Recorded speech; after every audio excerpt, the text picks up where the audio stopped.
नमस्कार पुणेकर. आपण आज पुणे शहरातल्या एका मोठ्या घडामोडीबद्दल बोलणार आहोत. पुणे महानगरपालिकेने नव्याने विलीन झालेल्या 9 गावांसाठी विकास आराखड्याचा मसुदा जाहीर केला आहे.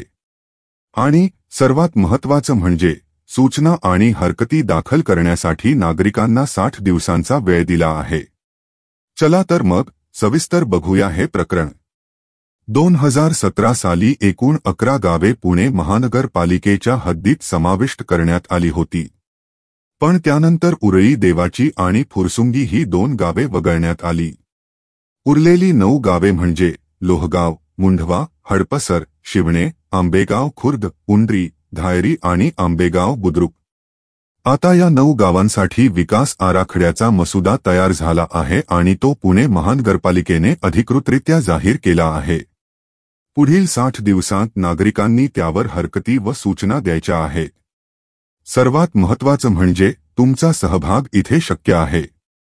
पुढील 60 दिवसांत तुम्ही तुमच्या सूचना किंवा हरकती 60 दिवसांच्या आत लेखी स्वरूपात द्या.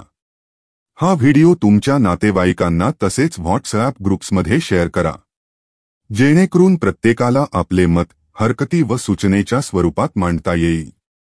तुम्हाला जर ही माहिती उपयुक्त वाटली असेल तसेच नकाशा पाहण्यासाठी हवा असेल तर व्हिडिओला लाईक करा, चॅनेलला सबस्क्राईब करा आणि कमेंटमध्ये तुमचा मेल आयडी लिहून तुम्हाला कोणत्या गावाचा, गट नंबरचा नकाशा हवा आहे ते नमूद करा. आम्ही सदर नकाशा त्वरित तुम्हाला मेलद्वारे पाठवून देऊ. भेटूया पुढच्या व्हिडिओत आणखी अशाच माहितींसह. तोपर्यंत जागृत राहा आणि आपल्या परिसराच्या विकासात सहभागी व्हा.